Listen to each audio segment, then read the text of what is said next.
My name is Sheena Johnson.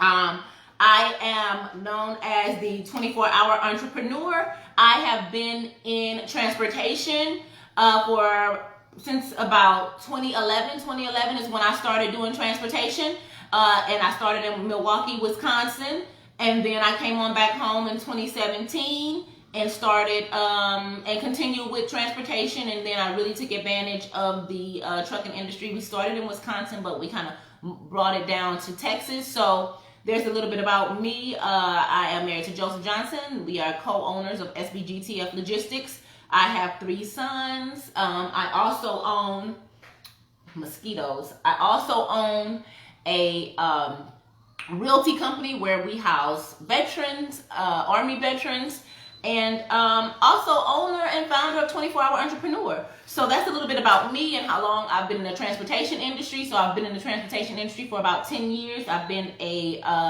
entrepreneur for all of 17 years. I'm sorry, my son is 16, for all of 15 years. And I'm just gonna go ahead and dive in and get started. So let me talk to you guys a little bit about transportation. So, well, not transportation, logistics. So let's go ahead and let's talk about dispatching and brokering. So here's the deal with dispatching and brokering.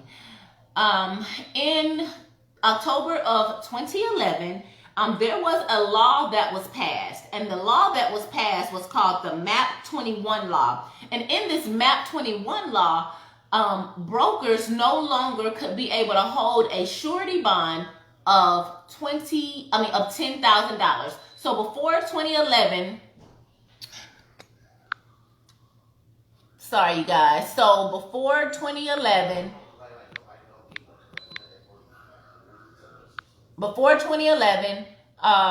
brokers had to have a surety bond of $10,000, and that was great because $10,000 is not a lot of money, and you could really insure yourself for that $10,000 if you wanted to. You could insure yourself for $10,000 and in the form of a trust fund, a trust bond, and then you can go into business. Well, here's the thing. There was a lot of fraud going on, and there was a lot of claims and cases where freight brokers was not paying out to carriers. So a lot of fraud was going on. A lot of brokers were not a lot of freight brokers were not paying their customers. They were not paying their carriers out. They were really taking advantage. So instead of, doing the 15, 20% or even 12%, a lot of freight brokers were taking 60% of the loads. And when claims were being filed, when something would go wrong or just any type of claim that affected the broker and the carrier,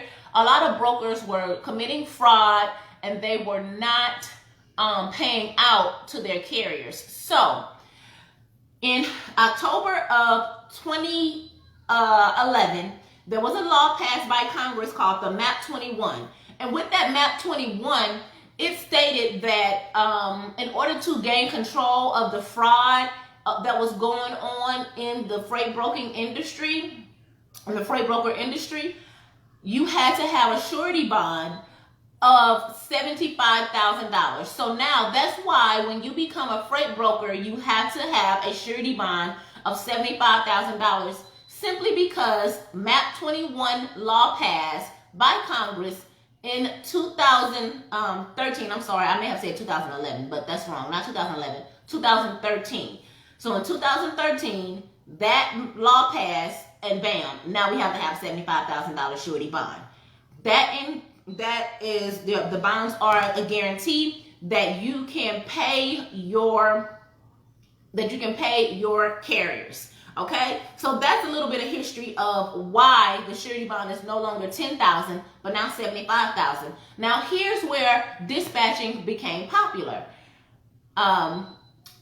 Brokers could no longer afford just a $10,000 surety bond. You can make that in a week and you got your money. You got your surety bond. But brokers were no longer able to provide a $75,000 surety bond. So guess what they did?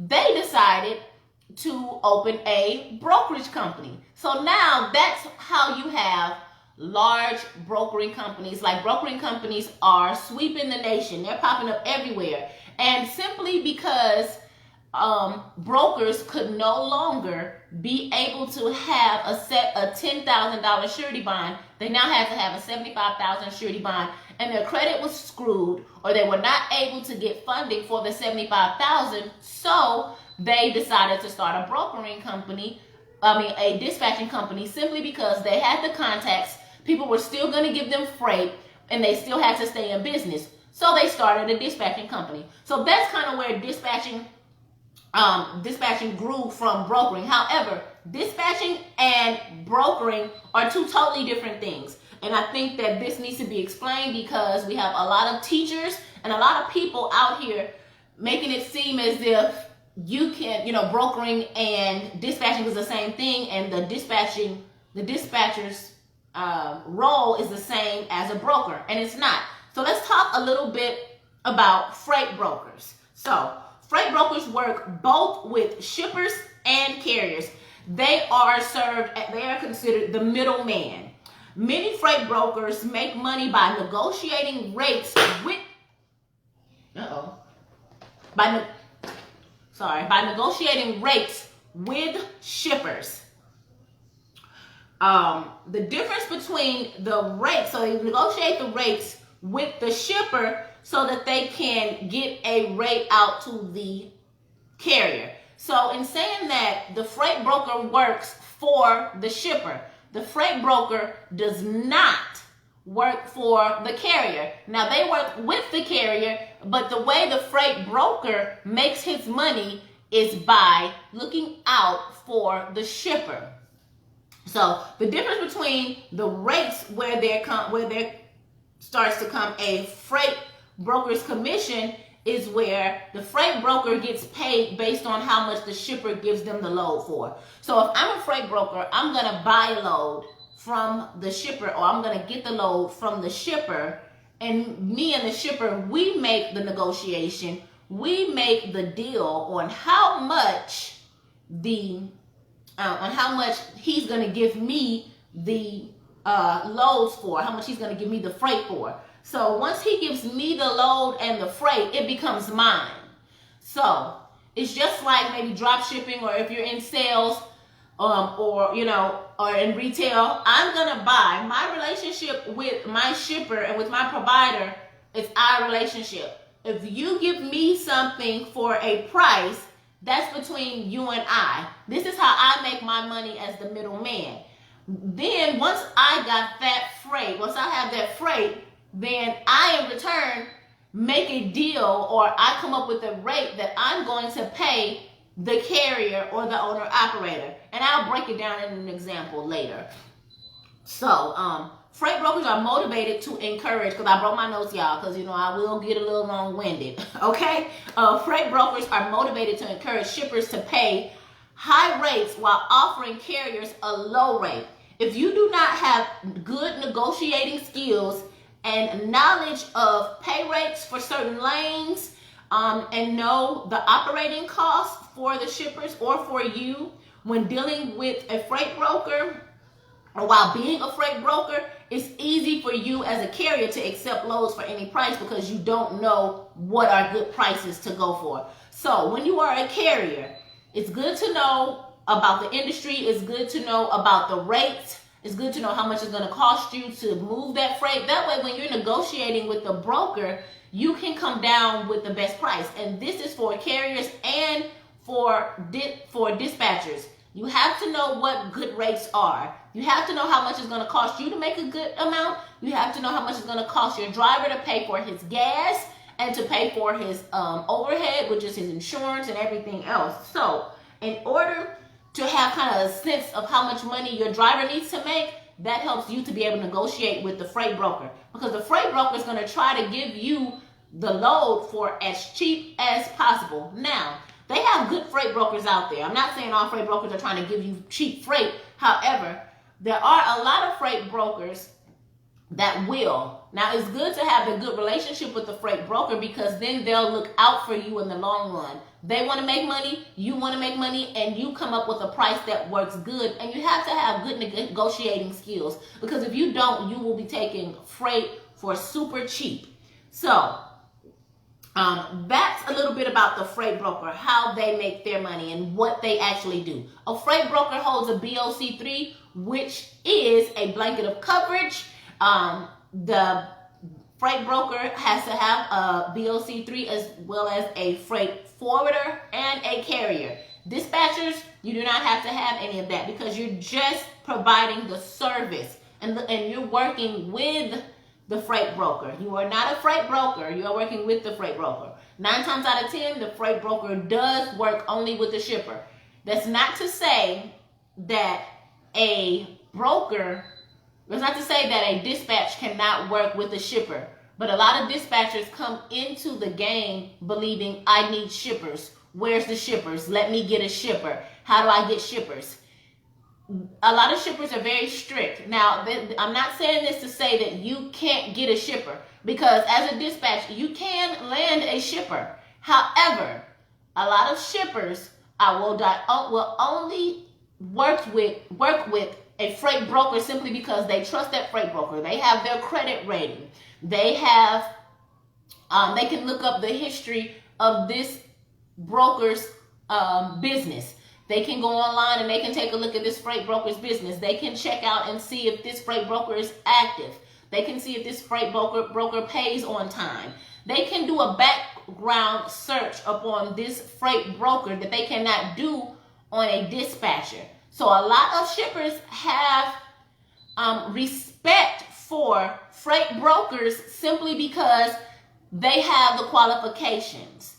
Dispatchers do not have the qualifications. You cannot do a background search on a dispatcher company. You can only do one on a freight broker. They can give you references, and you can go, and the shipper can go by the references, but the shipper wants to go online and do some background research on a freight broker.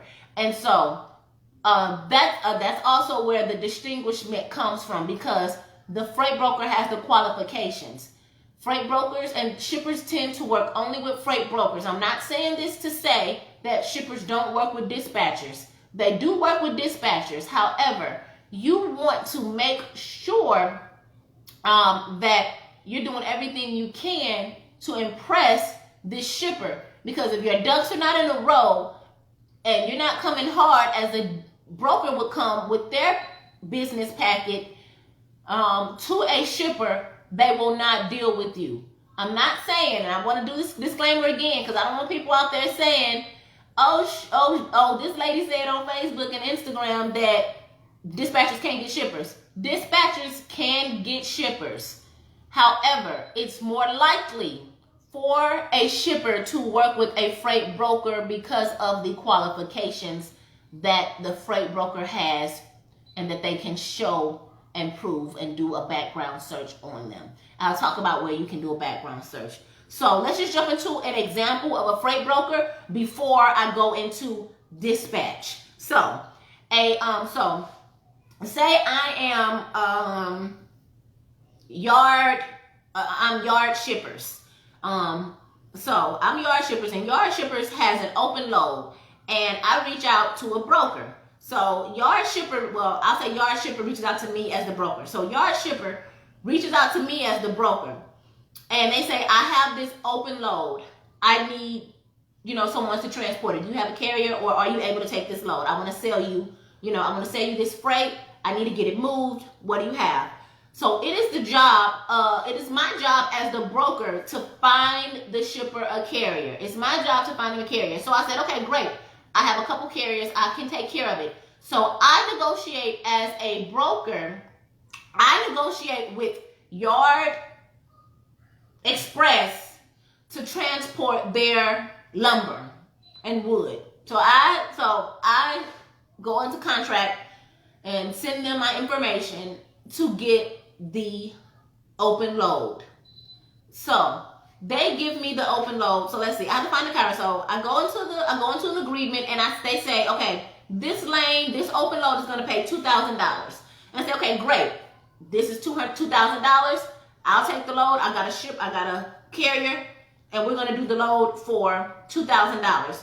Well, it's my job. I reach out to SBGTF Logistics. So now I'm going to contract with the shipper. Me and the shipper have an agreement. They're gonna give me this load. I'm gonna buy this load for $2,000. So I bought the load for $2,000, or I got the load. They sold me the load. They sold me the load for $2,000, and well, you know, if you know lingo, you know, bought the load, you know what that means. So I don't want to get anybody confused. So I bought the load for $2,000. So now I found SBGTF Logistics. SBGTF Logistics, they're gonna do a load for me. They're gonna do this load for me. So I am not required as a broker to disclose how much I negotiated the load for. Now the dispatcher, when I speak to the dispatcher at SBGTF, she has to, I think we're going out over here on, okay, sorry you guys. Okay, if you're over here on Instagram, go ahead over to Facebook. If you're on Facebook, go ahead to my Facebook page, Sheena Johnson, because I think this is going out my screen, but I don't have the time to try to fix it. So if you're on Instagram and the video cuts out, go ahead and head over to Facebook. Okay, you guys. So I don't have to tell anyone that I bought this load for $2,000. That's my business. It's nobody else's business. I'm a freight broker. I got the load for $2,000. Now let me find a carrier that can do the load. Now, I can easily, say, okay, you know what? I'm gonna take $2,000 off this load. I'm gonna take $200 from this load. Good. I can take $200 from this load and be good. Or I can go ahead and I can sell this load. So what the job is for a freight broker is, you bought the load for $2,000, but you want to make $400 today. And this is your first load you've bought. It's 6 a.m. They called you early. You got the load for $2,000. You got business to do with your kids or your family. You need to at least make $400 today. You're going to be out the office. Okay, cool. And I'm being honest with you because this is how it is. Now, this price may be higher than what some people may say. So, anyway. So, I call SBGTF and I say, hey, I got a load and it's paying no more than $1,600. I can't go over $1,600. It ain't none of their business that I got the load for $2,000. But I'm going to try to sell them this load for $1,600.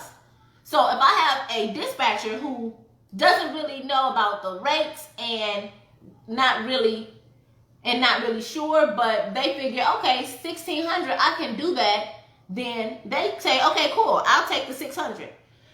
I'll take $1,600, and that's good. Okay, so SBGTF Logistics, their dispatch department, their dispatcher or the dispatcher working on their behalf, she just said they're going to take this load for $1,600. I've made my money. I've made my $400 for this first load. I'm good to go. That's how a broker makes money. That's how a broker makes their money, by buying the load from the shipper for one price and selling the load to the carrier for a different price. The difference in between is my salary as a broker. The difference between is how much I make as the broker. Now, how does that work for the dispatch? So the dispatch, they can negotiate. I can say, I've got this load for $1,600 and I don't have any wiggle room. I can't move it. That's all I'm getting for it. I'm not making any money, because brokers will tell you that. Brokers will say, some brokers will say, I'm not going to say all, some brokers will say, and as a broker, you can say, I don't have any room. I don't have any wiggle room. I'm stuck at $1,600. That's all I got. I'm not making money, because they'll play you, or they'll say that. I can't say play because I'm kind of on both ends of the pole. Like, I'm trying to tell you how to do it and tell you how not to do it. But, it's all a part of the industry. So, it's $1,600. This is how much I've made. This is how much I've got on this load. I don't have anything. I'm not making any money, so can you take it? Some dispatchers and some carriers say, okay, cool, give me the $1,600. Or the dispatcher or the carrier has the right to negotiate. You can negotiate with the broker. If you have a shipper, great. You can negotiate with the shipper. You can say, hey, I can't do this any lower than $1,800. Can you give me it for $1,800? That's where negotiating comes from. Now, you don't want to go into a negotiating war, but you do want to be able to make money as a carrier or as a dispatch. Because remember, as a dispatcher, you got to get that carrier the most money from the dispatcher so you can be paid. You don't want to get them a load that's paying, pennies, because then you won't be able to make any money. So if we are good on the freight broker side and you understand, go ahead, give me a thumbs up. Now, if you just come in on the video, go ahead, please share this for me or tag a friend that's in the trucking industry. At the beginning of the video, if you missed out, I talked about the history of freight brokering and dispatching and how we went from $10,000 surety bond to $75,000 surety bond, and how a lot of brokers went out of business, so they decided to start dispatching companies. So that's how dispatching is popular now, due to brokers having to be dispatchers because they couldn't get that surety bond. So let's move on to what the dispatcher's role is. So I see some thumbs up. We're good. Let's go to the dispatcher roles. So dispatchers represent the carrier when negotiating freight, like I just said. They take a percentage of the carrier's rate. They are motivated to find carriers high-paying freight. Of course, I just said that. The higher the rate they can find for the carrier, the more money they can make. So the more money I can make depends on the price of the load that I get my driver. Now, here's the thing. Me as a dispatcher, I work for the carrier. Okay, so let's get that straight. The dispatcher works for the carrier. And so y'all have to excuse me, I do have kids at home, homeschooling, so one is coming in from football practice. Hey, so y'all hear kids coming in and out because I guess my house is a school now. So, don't lock it. So, the dispatcher works for the carrier, and the freight broker works for the shipper, because the freight broker wants to get more money from the shipper and the dispatcher wants to get more money from the carrier. Okay, so good dispatchers will keep now this is what you need to do as a dispatcher. I normally charge for this information, but I'm gonna give it to y'all for free. So a dispatcher, this is how you want to keep up. And see, I didn't talk about this with freight brokers, but that's okay. Y'all can schedule a consultation on my website, and I'll tell you guys how to stay together as a freight broker so we can stay on task. Because like I said, I'll get off task. So, dispatchers are supposed to keep a portfolio with the preferred lanes that their carrier wants. So, if you don't know what lanes are the locations that the driver wants to drive. So if I am a carrier and my preferred lane, I prefer to drive from Houston to Dallas, that's a preferred lane for me. So I prefer Houston to Dallas, or I prefer Houston to Milwaukee, Wisconsin. So it is my dispatcher's job to make sure she or he finds me my desired lanes, my preferred lanes. Milwaukee, Wisconsin to Houston, Texas. That's where you'll be looking. So when you are doing your paperwork, dispatchers, and when you're starting to get your carrier profile together, make sure you have them fill out their preferred lanes so you will know where they want to stay, what area they want to stay, what states they would like to travel in, what states they prefer not to travel in. Okay? So dispatchers, it's their job to keep their portfolios, keep preferred lanes, keep lane preferences and preferred lanes, desired freight rates, and equipment specifications. So if your carrier says, I only do dry van, don't just say, oh, do you think you can do? Now, dry van, they can possibly do some power only also because they have the tractor, or they can also do dry van. So you want to make sure you know, okay, dry van, do you have a trailer? If you don't have a trailer, I'm not going to look for you any dry van loads. I'm going to look for you power only. If you are reefer, I'm not going to look for you any dry van loads because you don't, unless they say dry van or reefer. Some companies will say dry van or reefer. It can go both ways. That's how you can take advantage of that load. But you want to make sure you know what type of equipment they have so you know what kind of loads to look for. And you want to make sure how much money. So if they say, I need to make such and such amount, or I prefer, if I'm going over the road, if I'm for my Houston to Milwaukee, Wisconsin, I cannot do no lower than $2,100. Okay, cool. I'm not going to do any lower than $2,100. Now, a couple months ago, maybe last year, freight was kind of low. They were trying to give $1,700 for Houston to Wisconsin. That's pretty low. But what you do is, okay, you start to negotiate. And if you don't have a choice and your driver needs to get to Wisconsin, you can say, okay, we don't have a choice right now. There's nothing on the board.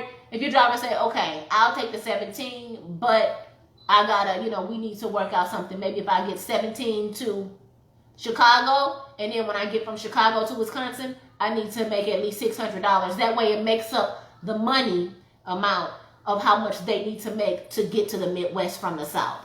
So knowing how much your driver wants to be paid, knowing the lanes, that's very important for you to have on file in your carrier file when you are a dispatch. Let's keep on moving. Okay, the dispatcher then contacts the shipper or the freight broker on the carrier's behalf. That's your job. You contact the broker. You are not the broker. You contact the broker on the carrier's behalf. Now, like I said before, there are a lot of dispatchers that work directly with carriers. If you are new into the industry, do not be discouraged thinking, okay, I need shippers, because shippers are not going to come. I'm just going to be honest. Shippers are not going to come run into your feet, because remember, there are hundreds of dispatchers coming into the industry every day, and they're making the same phone calls you're making, and they're saying the same things you're saying. So to knock you guys out of the way, they're going to look for some qualifications, and they're going to see, okay, I'll go with this broker because they have some qualifications versus a dispatcher. Now you have some companies, they'll go directly with the carrier or with the dispatching company because they need loads to be moved. So you can find shippers, but you're gonna have to hustle for them. They're not gonna come running to you. Because I think I didn't get my first shipper. And I went through a lot of third parties. I didn't get my first shipper until maybe 2 years into doing, trucking. I didn't get my first shipper connect until about 2 years. And I didn't have to go to him. He came to me. And so after that, it just seemed easier because now then people, shippers started reaching out to us. And that's what happens once you start working and building relationships and your drivers start being out there and they're driving and they're making communication and they like the way your driver is delivering and they like the way they handle the loads. Then, they'll say, hey, what company you with? They'll start to call and look for you. So, that's another way that you can find shippers, just by the integrity of your business. Sometimes they'll come looking for you. So moving along. So I want you to make this note. If the carrier uses a factoring company, many dispatchers will create and submit invoices. Okay, so I wasn't talking about this on the questions, but I'll go ahead and talk about it now, okay? Let's see. Only after the load is agreed upon does the dispatcher charge the carrier a fee for service. So only after the load is completed will you get paid as a dispatcher. You do not get paid before the carrier does the load. You only get paid after the load is completed. And here's the thing. You have to make sure you get these carriers on a credit card authorization form. A lot of carriers will try not to pay. Some carriers won't pay. Or if they find something else on their own, they'll feel like whatever. So you want to make sure you have a solid carrier agreement. You need a solid carrier agreement. And you need a credit card authorization form. I see a lot of people asking, how are you getting paid from your carriers? They're doing Zelle, they're doing Cash App. Great. Okay, you can do Zelle, you can do Cash App. Send them an invoice. Keep all your invoices on file. This is for dispatchers and freight brokers. Everything has to be filed. Dispatchers especially, you have to make sure you keep your invoices on file. Email them an invoice. Make sure you're emailing an invoice and keep them on a credit card authorization form, because if they're on the road and they're busy, they can't just click and pay you sometimes. So you're going to have to make sure that you're in contract on how much you get paid, what day you get paid, and how the payment will be taken. This information needs to be in your carrier agreement. Make sure, because when you get them on a credit card authorization form and they know on Thursday night you send that invoice for Friday at noon, $500, $600, $700 will be automatically withdrawn out of your account to my account on Friday. They don't have to wait. You don't have to wait for them to pay you. They know, and they signed it on the dotted line. They're in agreement. They've been paid, because if you're doing invoicing for them, you know, and you get the remittance, you know that they've been paid. You know that they may have the funds. So you make sure that you are getting your money from the carrier. And one of the ways I tell all of my mentees is you get paid through that credit card authorization form. They give you the authority to withdraw your money, but you have to have that in your carrier agreement so that they know that you are taking money out of their account. When you send that invoice, make sure that invoice states automatic withdrawal or Cash App, Zelle, whatever it is. And if they make any changes, they have to let you know, because you don't want to be waiting for your money and they say, oh, I'm going to do Zelle this time. Oh, I'm going to do that this time. No, sir. I'm going to automatically withdraw it. And if they try to, go ahead and they try to, I can't even think what's the word, y'all. You know, when they try to say, they try to, with the bank, dispute. When you try to dispute. Now, y'all know y'all could have helped me with that word. So when they try to dispute it, you have on contract and you have your invoice. This is what was sent. This is what's in contract. This is how much I'm invoicing. This is how much they have to pay. So what one of my dispatchers does is they have it where they have to sign the invoice and email it back. You can send it through Google Docs with a signature. Okay, I sent you the invoice. You sign it. I'm going to electronically withdraw. That way you signed off that I'm taking this money from your account. So let's move right along. Let's not stay right there, because I know y'all got stuff to do and it's almost 11 o'clock. Okay, so I'm going to give you an example. I'm going to give you an example of the dispatching of the dispatcher, and then I'm going to give you an example of the dispatcher. Then we're going to answer some questions. I wrote down some questions. So if you have some questions, go ahead and jot them down. If I missed anything from you guys. Dispatcher. Okay, yep, like I was saying. So now, another way for being paid. This was next. Dispatchers. Okay, also, no. Okay, so make a note of this. If the carrier uses a factoring company, a lot of dispatchers can make relationships with factoring companies.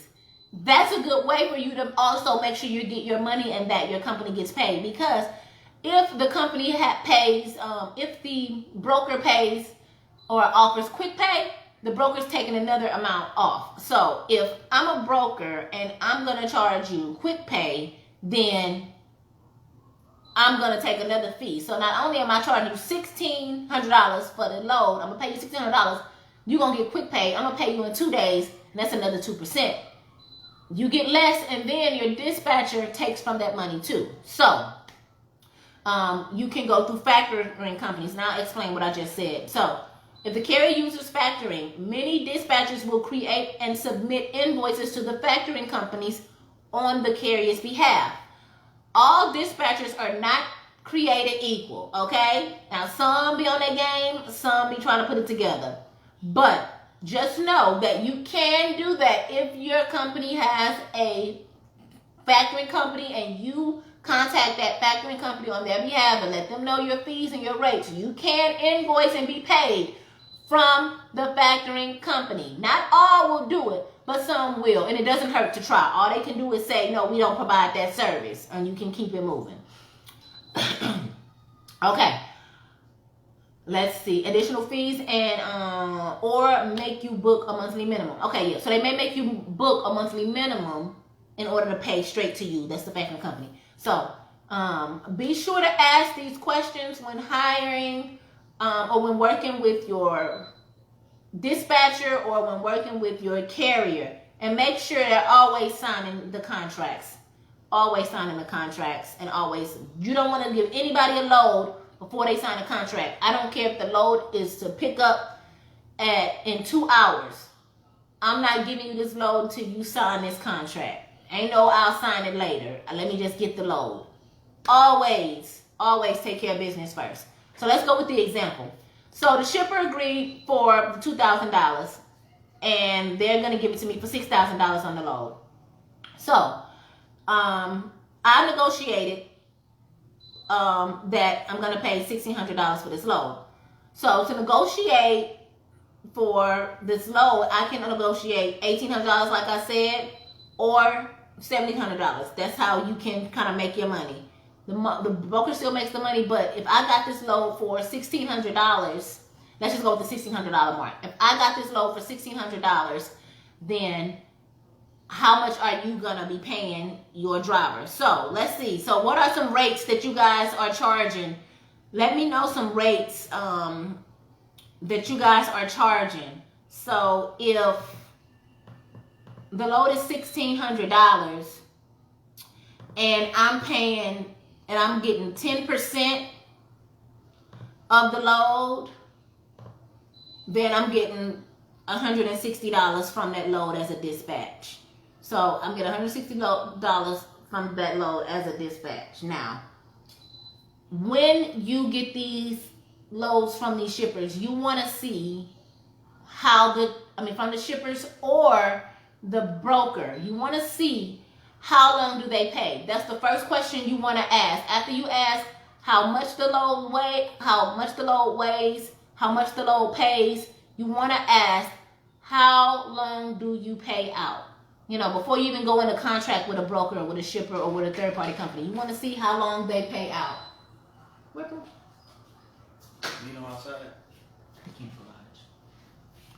You want to see how long they pay out. Some pay out 2 days, 5 days, 7 days, 14 days, and 30 days. If you have the money, okay, great. You can do the 30 days, but you want to make sure you find out so your carrier can get paid fast. You want your carrier to get paid fast, and you don't want to wait to get paid from your carrier. Because if your carrier has to wait long, then you have to wait long to get paid. And there's nothing like waiting 30 days to get paid because you got bills, you got everyday life. So you getting 10% of each load. So if you bought that load for $1,600, then you're gonna get your 10% from that load, which is $160. Okay, so freight brokers tend to have close relationship with shippers instead of working off load boards.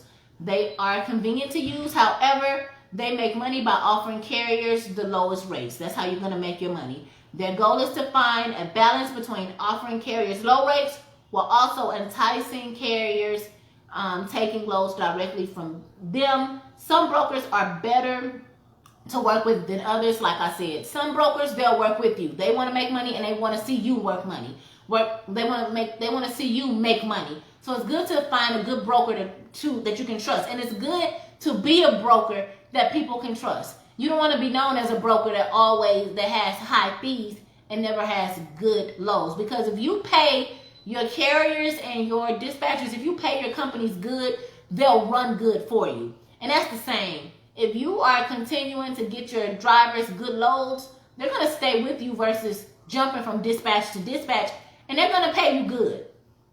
So that's important. Dispatchers work closer. Like I said, okay, so we already said all of this. Dispatchers work closer. Okay. Now let's move to carrier packets. So freight brokers don't typically do carrier packets. They provide you with a carrier packet. If you are a freight broker, it is your job to create your own carrier packet. You have to create a carrier packet. Good morning. You have to create a carrier packet for your dispatchers and your carriers. Here's the thing about brokers. You want to make sure you look good and read the broker agreements, because sometimes if you mess up, if the broker mess up in the broker agreement, the broker will have you paying their court costs. The broker will have you paying them back a load. The brokers will have you all screwed up. So you want to make sure you read the broker contract very precise, verbatim. I know you want to get a load, and I know you're eager to sign, but you need to read it because you want to know what you're getting yourself into. Also, the same thing with dispatching. You want to make sure you are putting in what you need. And so it's the freight broker's job to do the carrier packet. It is the freight brokers provide the carrier packet to the dispatcher. Dispatchers, this is where you make your money. Yep, you're eager, you want to get shippers, but this is the route you're going to have to possibly take first. And I tell people, don't be afraid to use third-party companies, because you're going to have to work with some big companies and some brokers to fill out their carrier packet. So, information you need to fill out the carrier packet. You're going to need their business name. You're going to need their EIN. You're going to need their business banking information. This is information you're going to need from your carrier dispatchers. So your carrier packets, these are all the information you're going to need from your carriers to fill out these carrier packets. You're going to have to fill out, you're going to need, want to know how fast they want to be paid, if the company has quick pay or not, if the company works with a factoring company. You're going to need the factoring company's information so that you can fill out the carrier packet. You're going to want to know the desired lanes so you can fill out the carrier packet. You're going to want to know what kind of equipment they have. You're going to want to know the accounting department information. So this is information you're going to need to fill out the carrier packets. Once you fill out the carrier packet, you send it back into the broker or to the company. And then you have, once it's approved, you have access. Oh, and you're going to need their MC and DOT number. After that, you're going to have access to the company's load board and the company's brokerage. It's the company's broker agent's job to stay in contact with the dispatcher to keep the dispatcher with loads, so the dispatcher can keep the carrier or the owner-operator with loads. That's the chain of command. Now, let's talk a little bit about scripts. Give me a thumbs up if you guys understand that carrier packet spiel. I'm going to move right along to scripts. A lot of people want to know, what's a good script? What's a good script? What do I say? So here's the thing. I tell people, don't get caught up in scripts. What you want to know is, you want to know what you need, what you want to know, and what you want to get. So if you're a dispatcher, your main focus is to get loads. Your main focus is to get a carrier packet. So you don't need a great script to go in. Dang it. I did have some scripts prepared, but they're all the way over at my other desk. So I'm just going to go forward from here. If you want to talk about scripts more, you can go on my website and schedule, but I'm not going to get up and leave the live and go get the folder. What you need is a carrier packet. That's what you want ultimately from the company. So it's your job when you call these companies, go get straight to the point. Hey, my name is Sheena. I'm calling the SBGTF Logistics. I saw a load that you had posted on the load board. Can I get some details about this load? Bingo.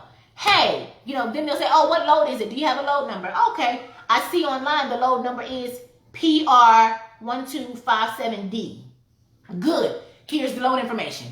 If they give you a hard time, it's best to just drive right on in. Hey, Matt, this is Sheena with SBGTF Logistics. I'm calling to see if I can get a carrier packet. Because ultimately, if this is a new company, you want to get a carrier packet. That's all you need. Telling them, hey, I'm a new dispatcher. I'm working for so-and-so, and I really want to build a relationship with you guys. How can I build a relationship? No. That don't really work.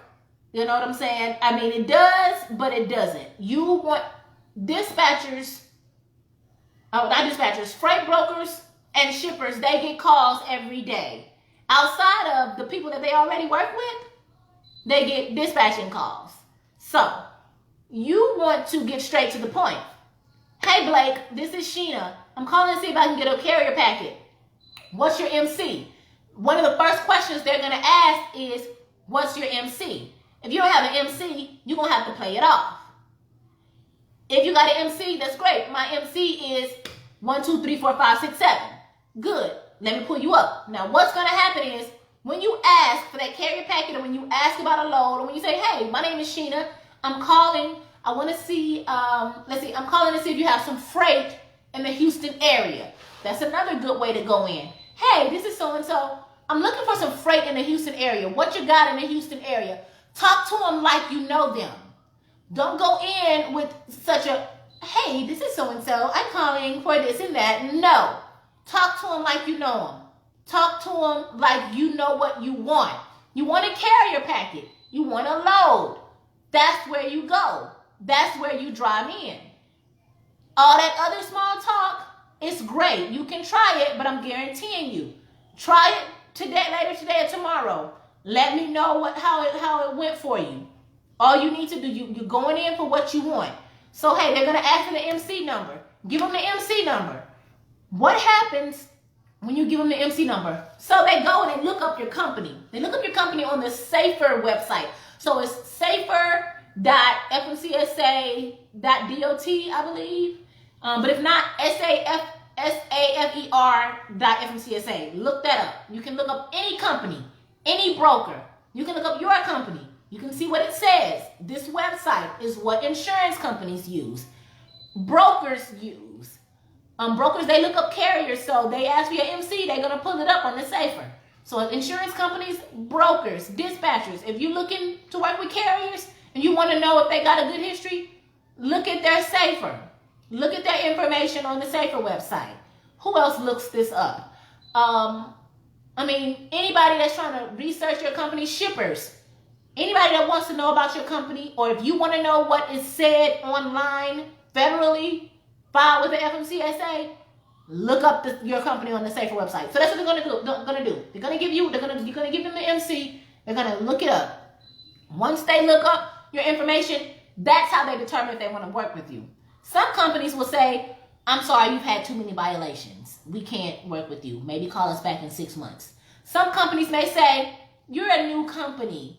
They can tell that you're a new company because it shows your establishment. It shows when you were established. You're a new company. We're not going to be able to work with you. Try back in 3 to 6 months.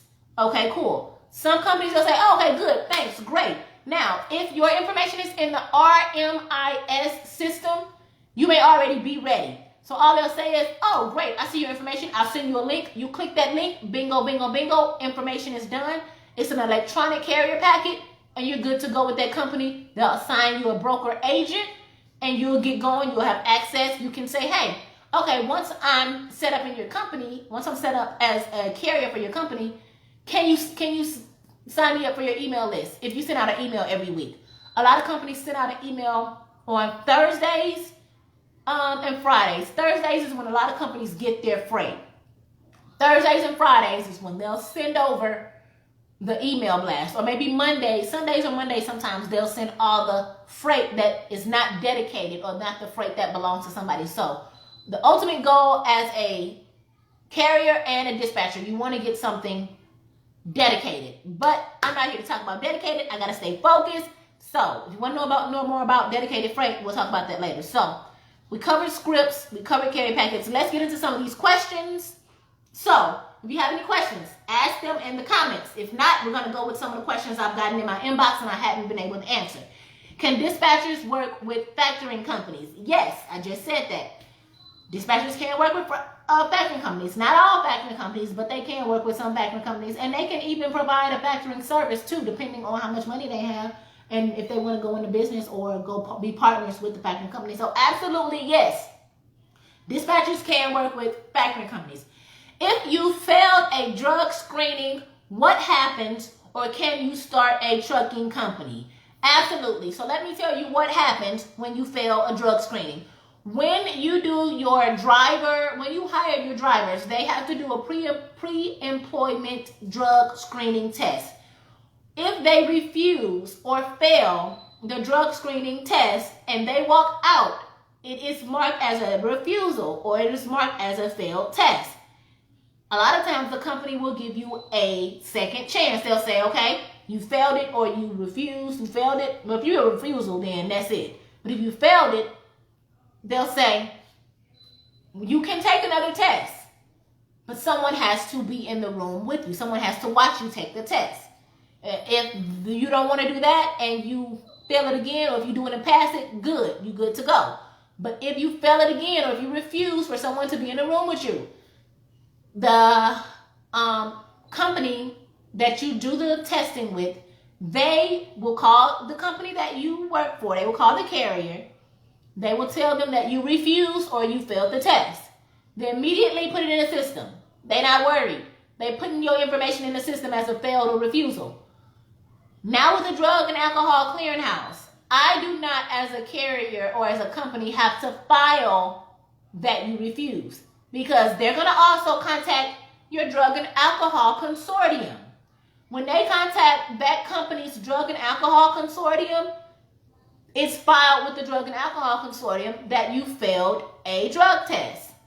The Drug and Alcohol Consortium immediately reports it to the Drug Clearinghouse. The Drug and Alcohol Clearinghouse stamps it as refusal, and you have to go through the SAP training.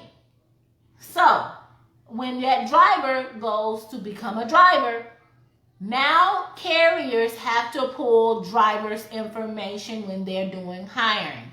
And they have to pull the inquiry or the query on the Drug and Alcohol Clearinghouse website. When they pull their query of that driver, it shows a refusal. A lot of companies will not hire you with a refusal. Next question. Or can I start my company? Yes, you can start a trucking company if you've had a refusal. Absolutely. You just may, but the thing is, you have to have a file. If you're going to say, okay, I'm going to start my company and I'm going to be the driver. Great, you can be the driver, but you know what? You're going to have a driver file on yourself. And in that driver file, you're going to have your query pulled with your refusal and your drug and alcohol refusal paperwork inside of your folder. You can drive for yourself. You can hire yourself. But you have to have the correct paperwork on file, because if you get audited, you're going to have that. They will find you if you don't have an employee file on yourself who is a driver for your own company. And that refusal has to be in that file. Next question. If you are a felon, can you start your own trucking company? Absolutely. Yes, you can. You can start your own trucking company. You can start a freight brokerage. You can become a freight forwarder. You can become a dispatch. Yes, you can with a felony. Absolutely. Okay. Why do I need to do carrier packets as a dispatch? Can I just get shippers? Okay. You need carrier packets because that's how you get signed up with the brokers, and that's how you get signed up with companies. You have to do a carrier packet. It gives all your business, all your carriers information. I mean, no one does word of mouth anymore. Your carrier packet is your paper contract. Your carrier packet is your agreement, and it has a broker agreement inside of it. So it's necessary. You cannot go around doing a carrier packet. What do I say when I call a company or a shipper? Well, we just went through that with the carrier packets. We just went through that when we went through the scripts. What do I say when I call?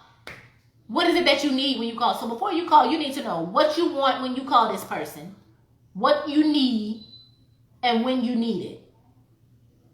You need a carrier packet. You need loads, and you need them now. So when you call, that's your question. You want to know, hey, I want to know, do you have some loads in the Michigan area? You got some loads in Kansas City? Do you have some loads in Arkansas? I'm a new carrier in Arkansas.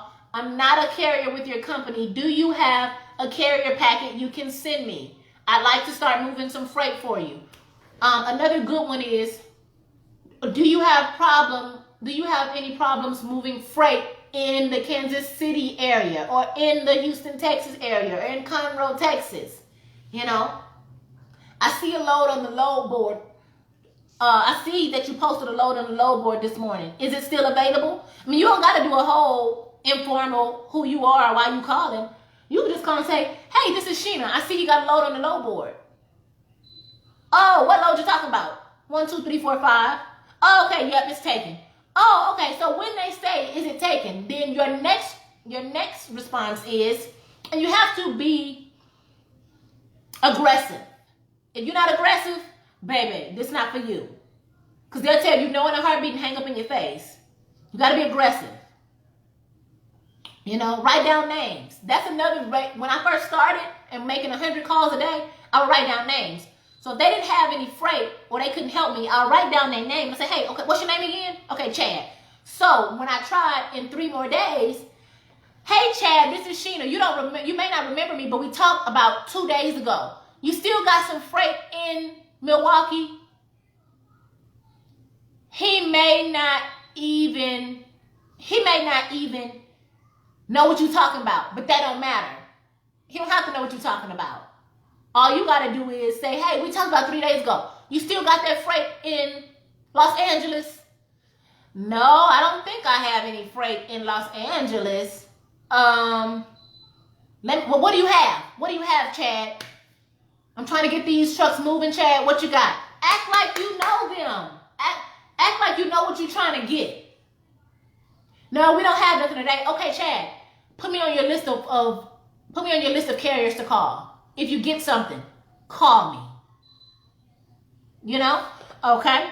Let's see. I got a question on here. I just received my freight agent certification. Can I be a freight broker and I don't own any trucks? I have my EIN, business name registered, need quotes for surety. Will anyone hire new agents with little experience? Absolutely. They'll hire new agents with little experience, because if you work under a broker, they'll train you the way they want you to be trained. Each broker is different. They'll train you the way they want to be trained. So if you want to, okay, can I become a freight broker? Okay, you can become a freight broker, but the thing is, okay, can I become a freight broker and I don't own any trucks? Okay, you can become a freight broker and don't own any trucks. Absolutely.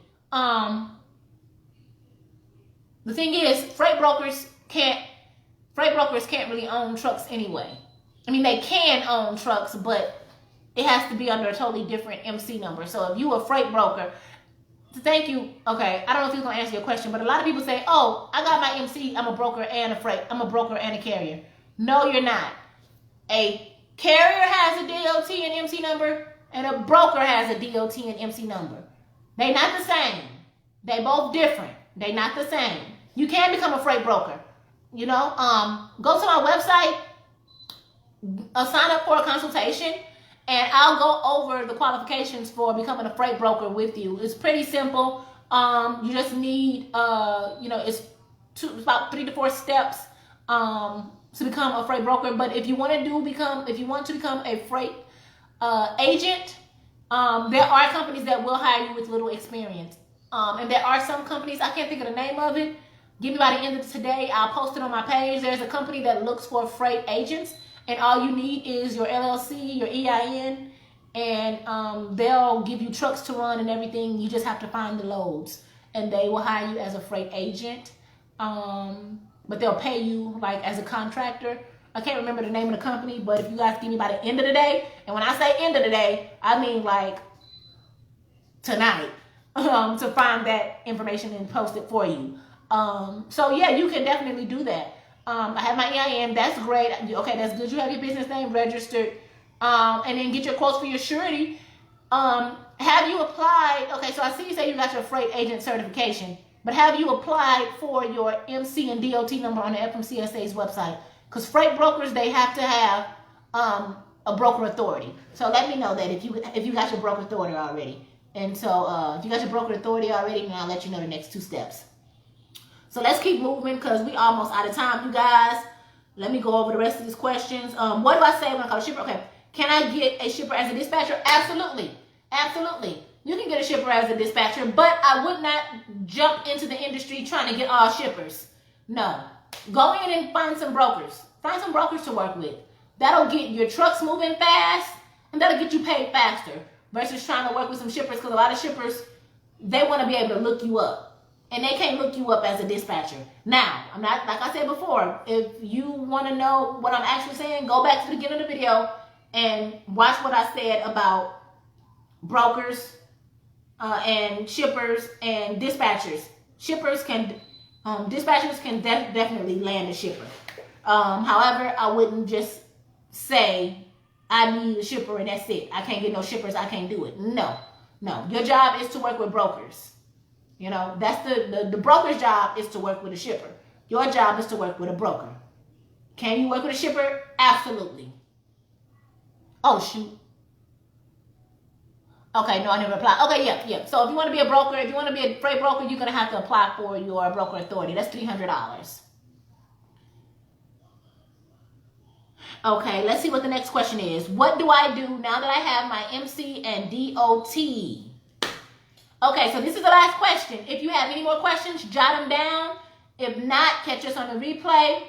And this is our last question. What do I do now that I have my MC? I don't have my own authority yet. Okay, cool, yeah. So whenever you're ready to become a freight broker, you got to get it. So no worries. But you can become a freight agent first. You can become a freight agent first and use a freight broker's MC. You can definitely do that. And the thing, and another thing, brokers can use the load board to post loads, and brokers can use the load board to look for drivers, because drivers post their trucks. So dispatchers, you can look for trucks being posted. People always say, where do I find drivers? You can find drivers on the load board. You can find drivers at truck stops. You can find drivers on Indeed. You can find drivers on LinkedIn. Drivers not going to come to you. You got to go get them. And then vet your drivers, carriers, dispatchers. Do the full hiring process. The full hiring process, okay, when looking for drivers. But if you want to know about drivers and you want to know how to hire, go ahead and go to my website. Like I said, hire a consultation, because I can't be giving y'all all the goods, okay? No, but seriously. The last question. You can find drivers in She Trucking. You can find drivers. She Trucking group. Go to the She Trucking group. Add, like, subscribe, become a member. There's an email list that you can subscribe to. There's and I believe she does have a posting. Sis, you got a posting for drivers looking for jobs? Because I know she have a posting for people that's hiring. So even if you're looking to hire or looking for a job, I believe she has a post board for drivers and for companies that's looking to hire. So check out the She Trucking Sisterhood group. What do I do now that I have my MC and DOT? Okay, now you got your MC and DOT. You're not active, baby. So I see a lot that people say, what do I do? Or how do I do? Or what's the next step? You're not active. If you get your MC and DOT today, you cannot haul tomorrow. Don't do it. You're not going to get no load. Or if they do give you a load, you're going to have an issue. So I know you're excited. I know you're happy. When you get that load number and when you post, I got my DOT, this is my DOT number, this is my MC number. I'm excited for you. Congratulations. That's one step towards the goal. Once the FMCSA, once you complete that OP1 application and the FMCSA grants you your MC and DOT number, you are not active. You're not active. You can't start finding loads and hiring people. You're not active, boo. You got to become compliant. You got to become active. How do you become active? Okay. I need hearts because y'all quiet. I don't want to tell y'all. I want y'all to pay for it. No, I'm just kidding. I don't want you to pay for it. Well, I do want you to pay for it, but no. Let me see some hearts if you want me to tell you how to become compliant or how to become active. That was a fast heart. I need to see more hearts if I'm going to tell you how to become active. Because when you get that DOT number, you're not active, okay? You're not active at all. If you do your OP1 application today and you say, hey, what do I do now? I got my MC number. I'm good to go. No. In order to become active, you got to get a BOC3. That's a blanket of coverage. So you need to have a registered agent in all lower 48 companies, Mexico and Canada. You need to have a registered agent to be able to share important information and legal documents if a claim is open in that state on behalf of your company. That's what a blanket of coverage is. That's what a BOC3 is. Brokers, freight agents, and carriers need a BOC3. It's a one-time fee. You can get it for about $35. Some companies do it for $20. Don't pay for a BOC3 if it's $99. Now let me tell y'all should, this free information, you could Google it, you can look it up, but I normally charge for this information. So that means I love y'all and I'm feeling good today because I normally charge. But I'm telling you, that's what that BOC3 is. You need that. It's mandatory. You can't go without it. It's a one-time fee. You can pay about $36. I do them for you for $40. You can go on my website. If you need your BOC3, I do them for $40. I suggest you call me first. Then we talk about what you need. And then you purchase your BOC3. And then I email you the information over. But you can get your BOC3. You can get them for about $35. You can get them for $20 somewhere. I don't know where, but I've seen them higher. I'm $40 to get your BOC3 with me. You can get your BOC3, and that's what you need. It shows on the Safer website. It shows on it shows on the FMCSA website that the company has it. You work for a company. When you look up the company's information on the Safer website, it will show that they have their BOC3. That's what you need. That's the first thing you need to make your authority active. To make it active. Second, you have to have insurance. So yeah, you got your MC, but you don't have a truck. So for brokers and freight forwarders, for brokers, you got to have that surety bond. That $75,000 surety bond. Not the $10,000 surety bond. That's gone away. The $75,000 surety bond. You need that. That will make your MC and DOT active for your freight brokerage. Carriers, you need those insurance. You need that insurance for your truck. You got to have a truck insured. If you start an authority without a truck, you better find a truck somewhere because you're not going to be active if you don't have coverage on a truck. Buy a cheap day cab. Buy a little sleeper. If a sleeper is too expensive and you just need to get going, buy you a day cab. Buy you a box truck. If that's affordable for you. $4,000, $5,000, $10,000, buy that. Get it insured. Just so you can have something to get moving and you can be compliant and your MC can be active, okay? That's how your DOT and MC becomes active. So don't get it and think you're going to run tomorrow. No. It takes about 21 days for you to be completely compliant and for you to be completely active. Sometimes it's quicker than 21 days, but they give you about 21 to 30 days. They got to do some investigation. They got to see that you wasn't just ABC trucking, you got suspended, and now you XYZ trucking. It don't work like that. They will nip it in the bud. You can't do that. Now people do it, but you can't do that. They'll investigate. They'll see. So you want to make sure that is what you're doing. And that's what you do after you get your MC and DOT. After you do the application, you get that insurance for that truck and you get your BOC3. After that, you have to worry about becoming compliant. It's about 3-4 other things you have to do. If you want to know what those 3 or 4 things are, check me out on YouTube. I just posted a video, how to get your authority. It talks about the 5 things you need to do after you're active. Go on there because we're kind of pushing it for time today. It's 11:30 already, and I have an appointment at 11:45. So you want to make sure you go ahead and check out my Instagram. Not my Instagram. Well, you can check out my Instagram because it's on my IGTV. But go ahead to my YouTube channel It's the 24 HR Entrepreneur. So 24-hour entrepreneur. Watch that video if you want to know the next steps to becoming compliant as a carrier. And if you're not a carrier and you're a dispatcher or a freight broker, look at the video anyway, because it tells you what you should be looking for when you're working with the carrier. If they don't have the UCR, see, there y'all go. Y'all got me telling y'all already. If they don't have the UCR, if they don't have Drug and Alcohol Consortium, you don't want to deal with them. They got to be compliant. You want to work with dispatchers and carriers that are compliant. But like I told y'all, I'll keep on talking. So that's it for today. My YouTube is 24-Hour Entrepreneur. My Instagram is The 24-Hour Entrepreneur. THE24HR Entrepreneur.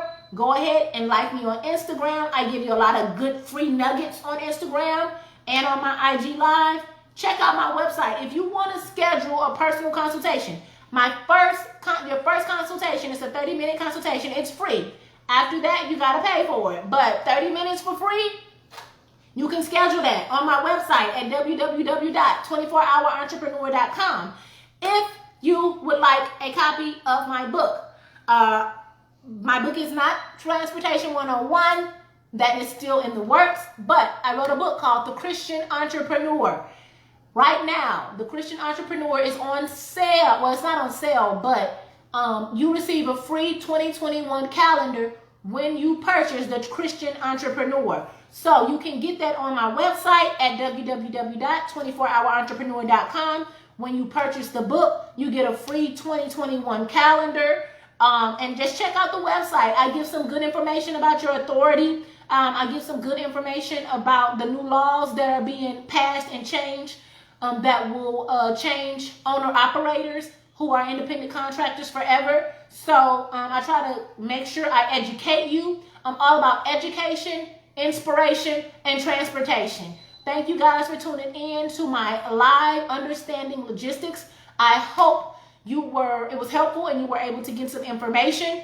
If you have some questions, go ahead and fill out that form to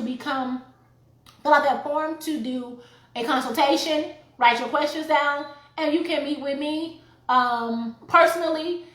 Thank you so much for joining in. If you have not shared this video, click share. If you know someone in the transportation industry, go ahead and tag them in. Thank you for tuning in. Be blessed and have an amazing weekend. I'll see y'all later.